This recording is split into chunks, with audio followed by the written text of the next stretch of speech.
Hey, welcome to the second episode on how to paint a miniature in a Nurgle and the saturated style. You'll find the first episode if you missed it in the description. Don't forget to put a follow and turn on the notification settings.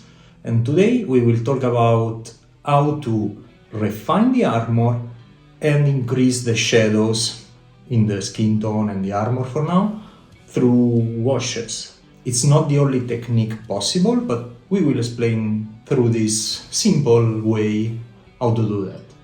I hope you will enjoy it and let's get started.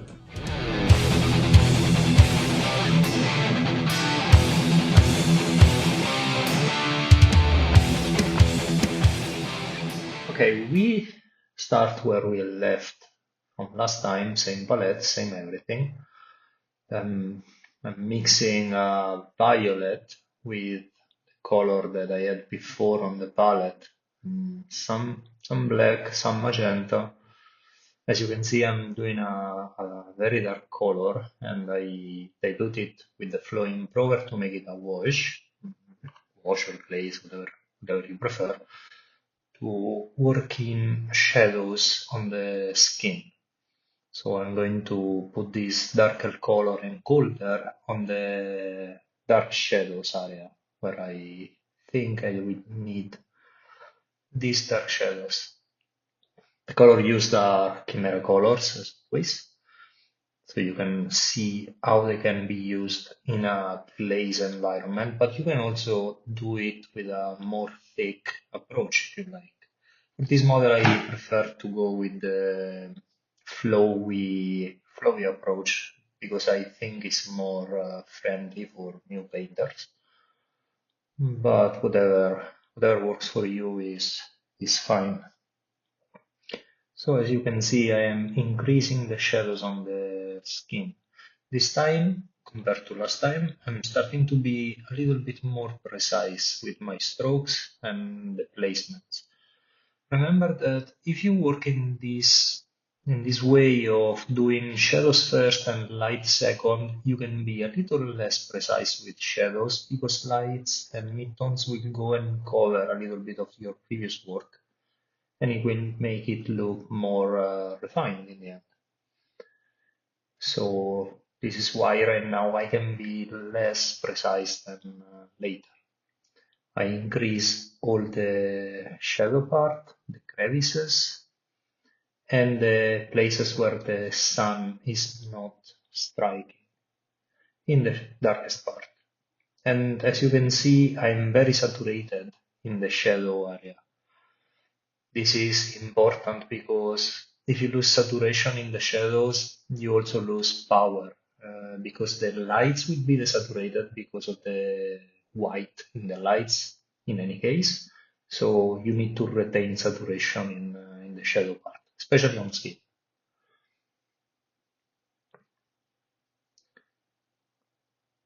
This is the result after drying. And now I am mixing with that greens that I used for the armor before.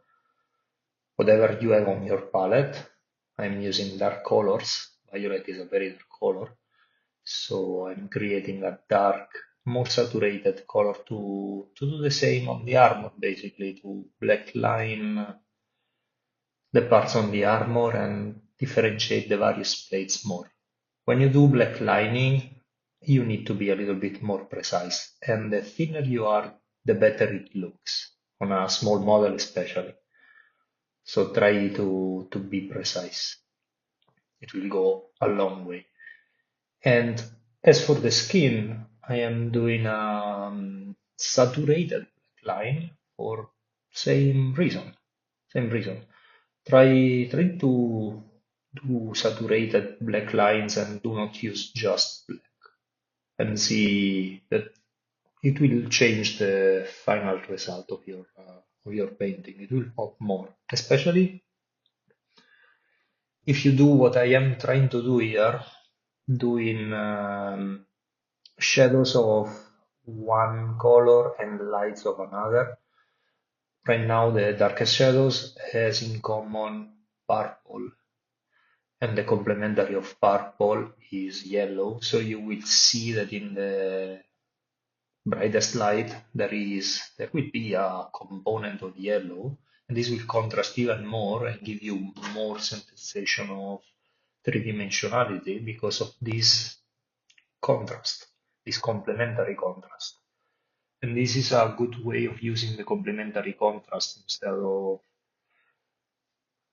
painting some parts in yellow, some parts in purple that will look like an harlequin. If you instead use one of these two colors for the shadows, one for the light, you will get a lot of contrast on your models, and contrast will make them pop from a distance. This is very useful.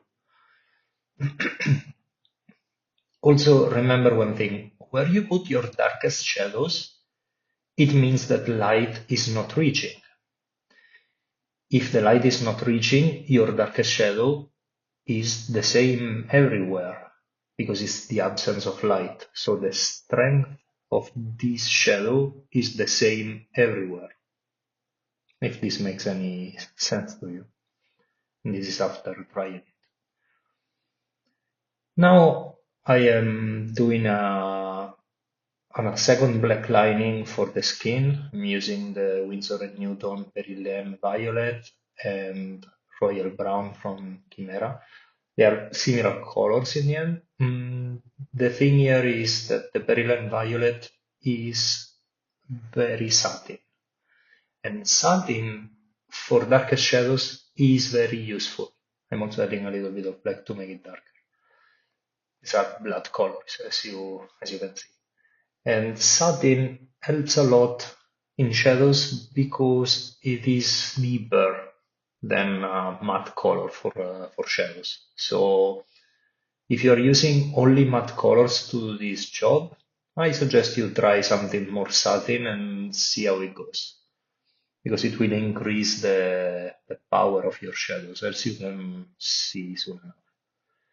Now I'm trying to be precise in dark lining, and this dark line on the darkest, deepest shadows will help separate each part, also representing the occlusion shadows between various parts of the model. You can check this in reality. If you put two objects in contact, you will always see a little very thin dark line between them. And this is the occlusion shadow, meaning that the light is not reaching there, so you will see a thin shadow line to separate them. And this separation on models is very useful. It will give a lot of punch to your models. Do not forget to blackline the darkest shadows. And do it with a satin color if you can, or a satin mix, like in this case. Try to be very thin and precise. This also means picking a very small brush with a very strong point, not too flexible. I am putting it in the neck area, as you can see, because even the upper part will need this separation. And this is after drying. Now I am remixing this tone on the palette, this gray tone on the palette that you see, because it was too watery. So I'm using the oxide green, the magenta, the white, and try to replicate the color on the palette. This is honeymoon yellow. Then there is orange on the left side of the palette. In any case, I dedicated a video on color matching, and this is very useful on recreating things on your palette, for example. So go and watch it if you didn't do it already, because it's a very useful skill. I am recreating the tone to correct some of the mistakes on the shadows that I did before. So I am recovering the mid-tone of the armor. It is important not to lose your midtones, because if you lose the midtones in your work, everything looks very desaturated. The reason is you are mixing a dark color with a light color if you don't have a midtone in the middle to separate them. And when you mix dark with light, it's basically like mixing black and white. What do you get?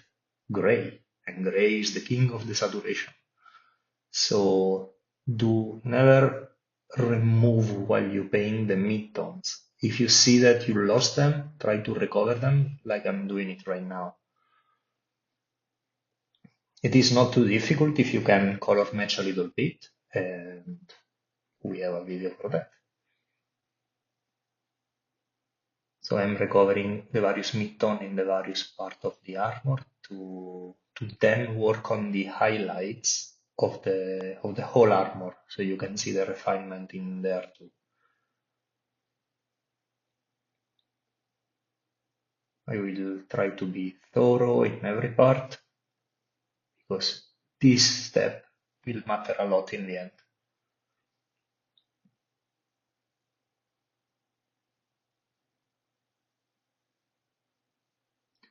Also, there is another thing. When you place highlights, since you are painting with acrylics mostly, you will have a transparency. And what you apply your color on top of is important because it will change. So this highlight that I'm creating right now with the white and the yellows, as I told you before that I would be using, and a little bit of orange, that is also to make it warmer, will go on top of a desaturated mid-tone and not a purple shadows. So yellow and purple will not meet each other and they will not become black or dark gray because mixing two complementaries will give you that. This is why this can work. So remember that color will always influence each other when you paint on top of something, and this will change your work.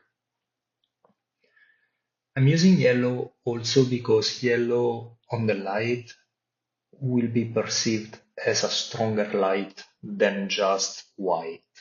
Because we are used to the yellow color of the sun. Well, the sun is white, but going through the atmosphere, it will seem more yellow than it really is. And this perception, we associate it to bright colors. So yellow, a little bit of yellow on your mixes for the light will result in a brighter overall highlight. So it's very useful to keep in mind. So now I am placing these highlights on the top part of the model and on the edges to make it look a little bit sharper and three-dimensional. So as you can see, for example, on the arm, I'm trying to highlight the edges. This will put the lightest area that I am highlighting right now next to the black line I did before, increasing the contrast because I am placing a light color near a bright color, near a dark color, sorry. And it will also help give it a little bit of metallic feeling. Even if I'm not painting a pure non-metallic metal right now, I am still shooting for something, some material that is different from skin or fabric. So I'm doing it a kind of metallic feeling to it. I'm not using too much yellow or saturated colors because I still want to keep the feeling of Nurgle and decay. The decay part we'll see at the end when I'll do some weathering, but still I am not overshooting with ultra saturation. I am refining some edges also on the feet. It's important not to go too bright on the lower part of the model. It needs to be lower than the top part, because otherwise you lose the feeling of cohesiveness on the whole model. And this is the first highlight. Then I will proceed to do a second and then even a third highlight because contrast is very important. So now with white on a yellow, of course a little bit of green and a little bit of orange to make it warmer, I am going to highlight it a second time on a smaller area compared to the one I painted before. The trick is when you highlight stuff, always reduce the area that you are painting because you need the previous step to show. Otherwise, you're losing your work. Basically, it will disappear. So the more you highlight, the smaller the area that you need to cover. This will make also the highlighting faster than the other steps of the work. Try to if you like this type of approach, try to work first on the upper part and then go down because you need the most contrast on the face because the face is the focal point. So the face need to be extremely taken care of and contrasted. This is very useful to avoid making the mistake of having a very good, I don't know, very good painted elbow and your face is less taken care of. So start from the upper part and go down slowly. The more you go into the highlight phase, the more you need to try to be precise and thin if you can. The moment of being aggressive and unprecise is finished, and now the precision work is what is needed. So try to be slow and eventually methodical in these highlight steps.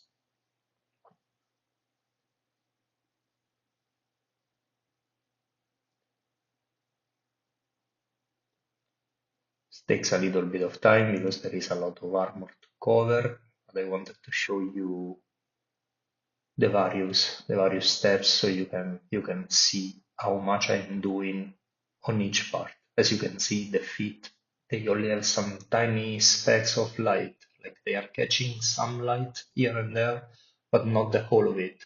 So you still have contrast, but they are not looking too bright. Very important for the end result here.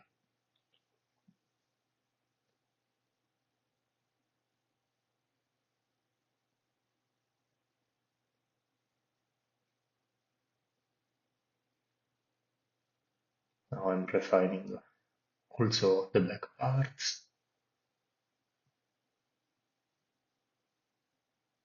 And of course, the sides.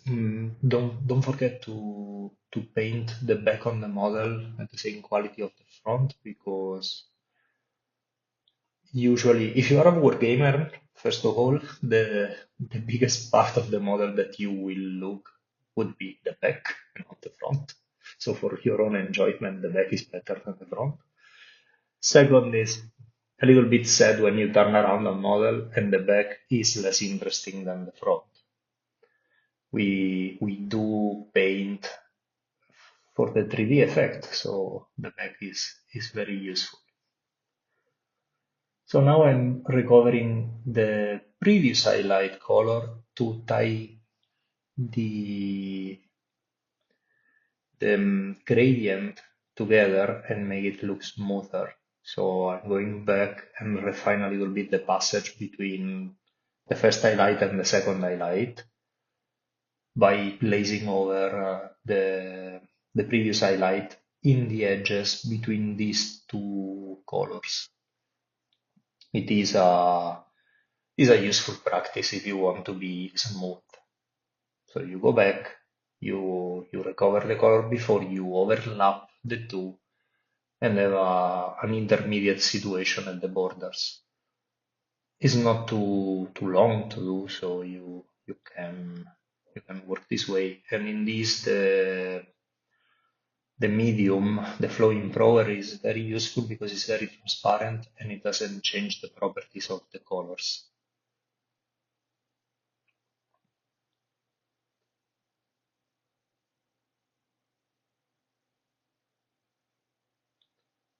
So I'm retouching every part of the armor to have a smooth finish everywhere. Not too smooth because it's somewhat of a Nurgle warrior, but I'll try not to be too sketchy, let's say. And then after this, I will go for a final highlight again to increase contrast even more. So from there, I will increase with white, still yellow, the honeymoon yellow, that is not too saturated by itself, to get a creamy color. Just these two colors is enough because it's the last step. It's our white basically, this new color. So only the sharpest points are being highlighted with this.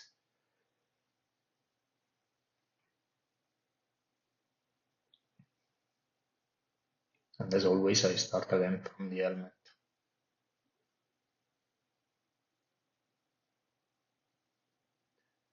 And as you could see a moment before, I corrected one point by removing paint while it still was wet. So if you make a mistake, you can just wash your brush, and with water in the brush, you can actually erase what you did before. You have a 10 to 15 seconds window to do that, so don't worry, you can actually correct your mistakes. I'm increasing some spots to give the armor a little bit of non-metallic metal finish, just a touch, as you can see. I'm increasing some sharp edges. Edge highlight is very useful together with black lining to give a good contrast finish to your model.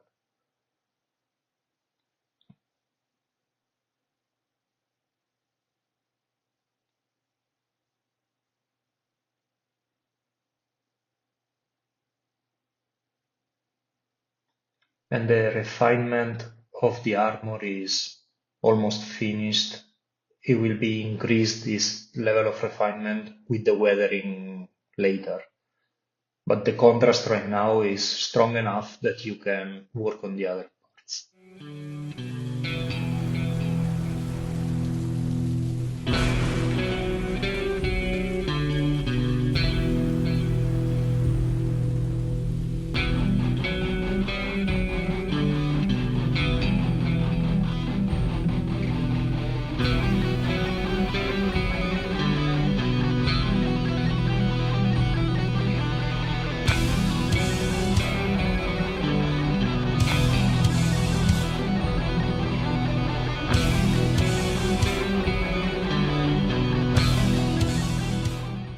And that's it for today. I hope you enjoyed it. If you like the paints that I used, you can find them in the pegasoworld.com website. There is a link in the description for you to check it. And see you in the next video, because I will take all the process of this miniature, so you will see everything. Bye!